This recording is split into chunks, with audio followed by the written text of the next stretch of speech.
Josh, let's go. All rise. The Honorable Judge Eric Sprouse presiding. Be seated.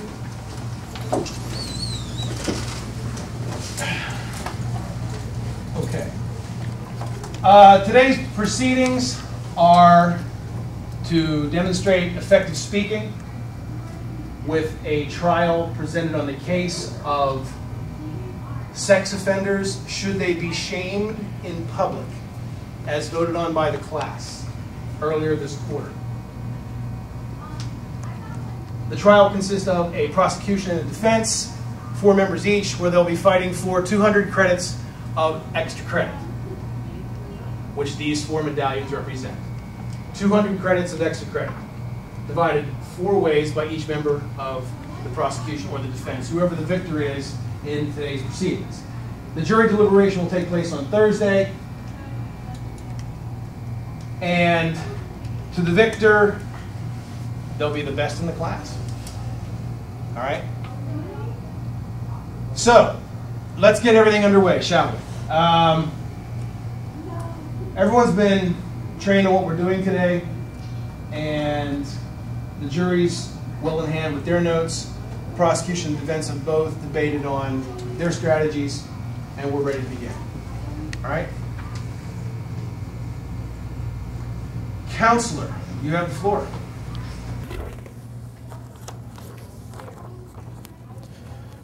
What are sex offenders? Sex offenders are people who are convicted of crimes involving sex. This would be either rape, molestation, sexual harassment, pornography of any kind, and this is all according to the sex offenders issues.blogspot.com. It also states that if you are a sex offender, you have to go to the local authorities to report that you are a sex offender. But many of them do not. So they could be living right next to any one of you.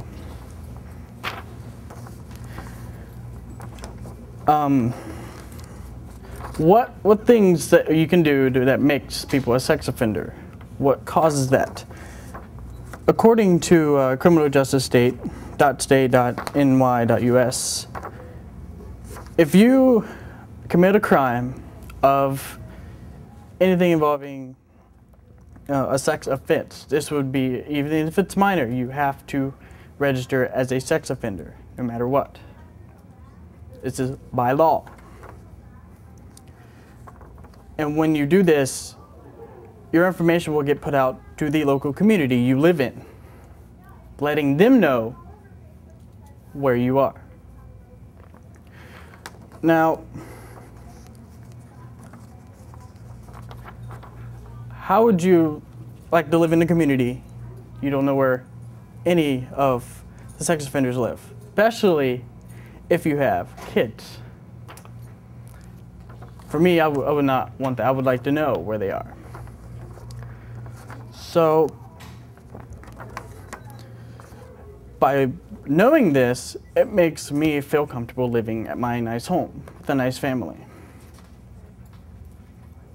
It makes me more comfortable living with my life, knowing that there are no sex predators around where I live.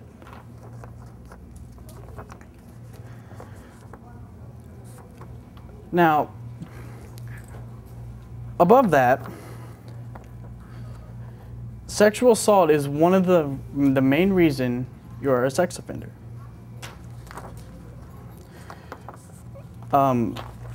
Example of being a sex offender, according to the commerce.wa.gov, rape, attempted rape, sexual child abuse, and obscene phone calls are all things that you can get convicted of in court.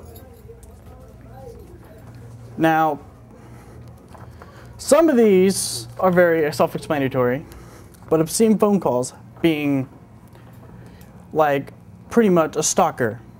You're stalking someone, that's considered a sex crime and will not be tolerated. So, how would you like to live in a neighborhood with you not knowing where a sex offender is? And it could live right next door. And you have 2 wonderful kids of ages 5 and 7. And you had no clue your neighbor was a sex offender.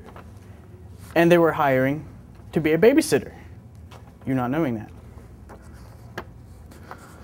So if they were publicly shamed, the public, you, would know of a location of a sex offender and be cautious of who your neighbors are.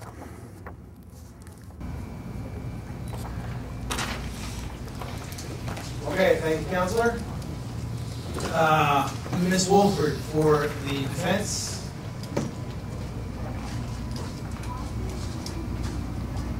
Okay, sir, I have a personal connection with this whole case. I know someone who's personally close to me who is a sex offender, so I can see it from the other side. And sex offenders are already named. Brian went on about, or Mr. Porter went on about how we should know where they live, their location. We already have access to that. All you have to do is go to your local police station. They'll give you a list. You can access it online. And some communities already have it provided for you before you move into your new house. To shame them publicly, to make them known for who they are and what they've done wouldn't be right. It could cause embarrassment for their family members or their loved ones.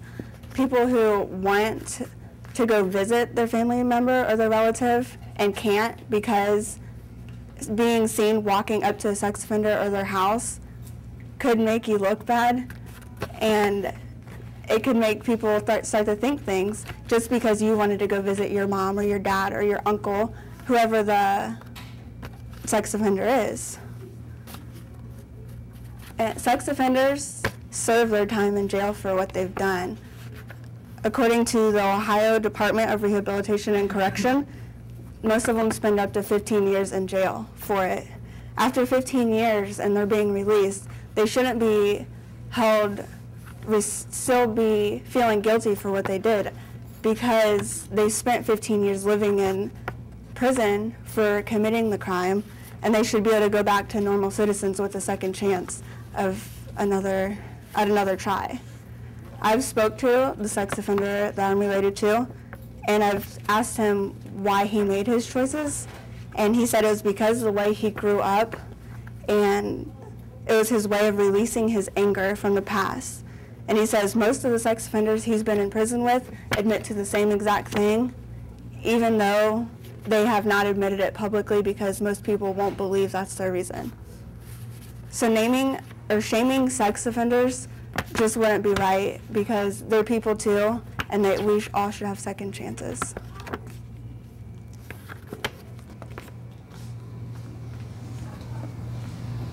Thank you, Ms. Wolford.